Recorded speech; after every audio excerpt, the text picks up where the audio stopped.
Is Kevin Rudd the dysfunctional lunatic that his own people claimed he was?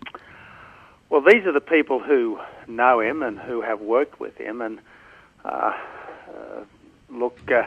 others no doubt will disagree with them. But what's your view?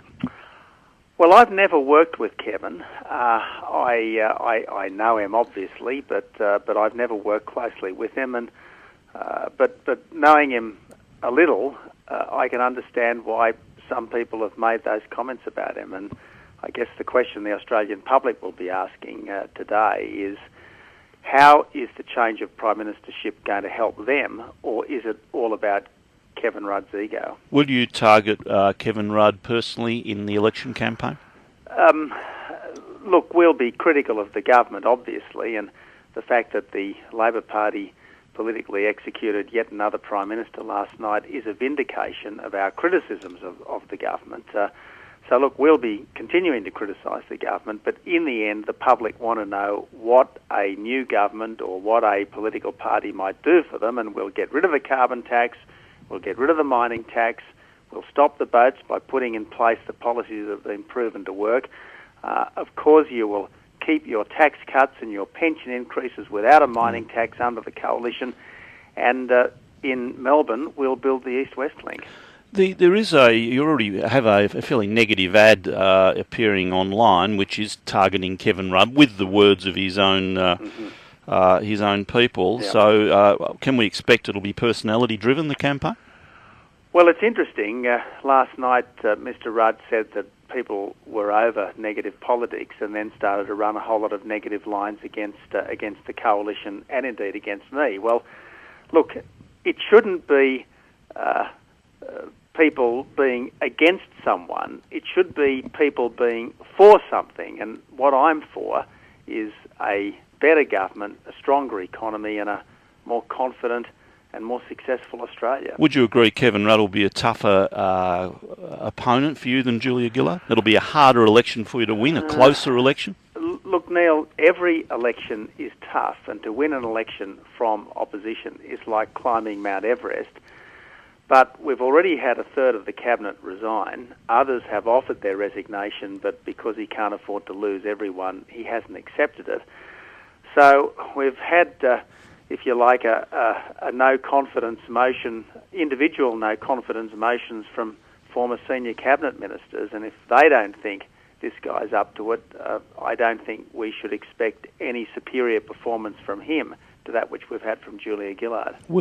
Is there any possibility you will move a no-confidence motion in the Parliament? The short answer is no, Neil, because I don't think the public want to see more parliamentary machinations. They think that there's been far too much of that kind of dodgy dealing and backroom plotting over the last 3 years. The honourable way to bring about a change of government, the honourable way to become Prime Minister is to be chosen by the people at an election. When's the earliest we could have an election? The earliest we can have an election that doesn't involve having to then have a separate half-Senate election, as I understand it, is the 3rd of August. All right, and I assume that's what you're urging, is it? Well, we should have an election as soon as possible, because it's really the people's job to choose the government and the Prime Minister, not the faceless men of the Labor Party who are just looking after their own interests. So I think it should be as soon as is reasonably possible. When will you begin to release detail on your policies? We've already released quite a bit of detail, and I'd refer your listeners, Neil, to the National Broadband Network policy that we released a couple of months ago, where Malcolm Turnbull and myself we released our detailed workplace relations policy just before the budget. We released our Northern Australia paper last week. And I think everyone knows exactly what they'll get under a coalition government. The carbon tax goes, the mining tax goes, the policies that stop the boats get put in place. We will bring the budget back into the black as soon as we can, and we'll take the regulatory monkey off the back of small business. Well, Kevin Rudd is targeting you as personally as an ultra-conservative, a hardline right-winger who will do things like bring back work choices. What's your answer? I mean, you told me in a strange order of things it was dead, buried, cremated on the eve of as the last election started. Is work choices still underground? Of course it is. and we've released our workplace relations policy. And so, what's your answer to this ultra right wing, ultra hardline right wing conservative?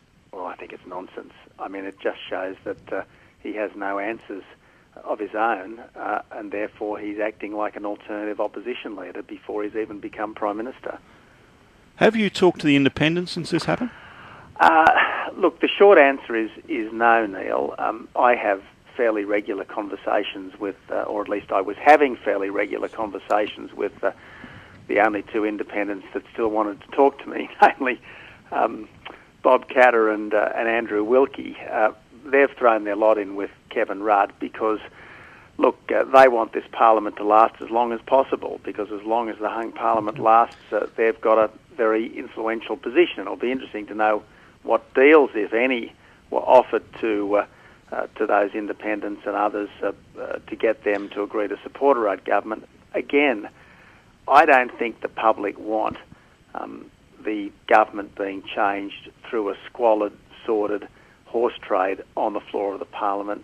They want the government to be the result of their say at an election. Just finally, Julia Gillard, that got a little bit heated at times. Any personal animus towards her?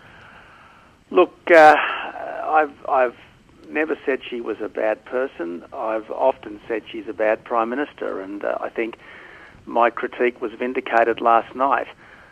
Look, what you'll never be able to take away from Julia Gillard is that she's the first ever female Prime Minister. And look, as the father of three daughters, I appreciate that that's a significant milestone. I have a feeling that history will judge her pretty harshly, because I think it was a poor prime ministership. Do you think her gender was relevant? She seemed to think gender harmed her. Do you think it did? The short answer is no.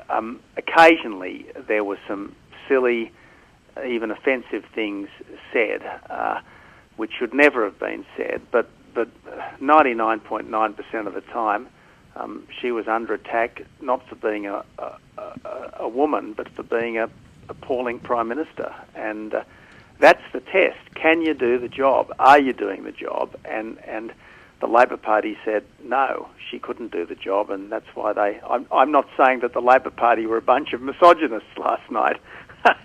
I just think they decided that they were going to replace one failed Prime Minister with another one.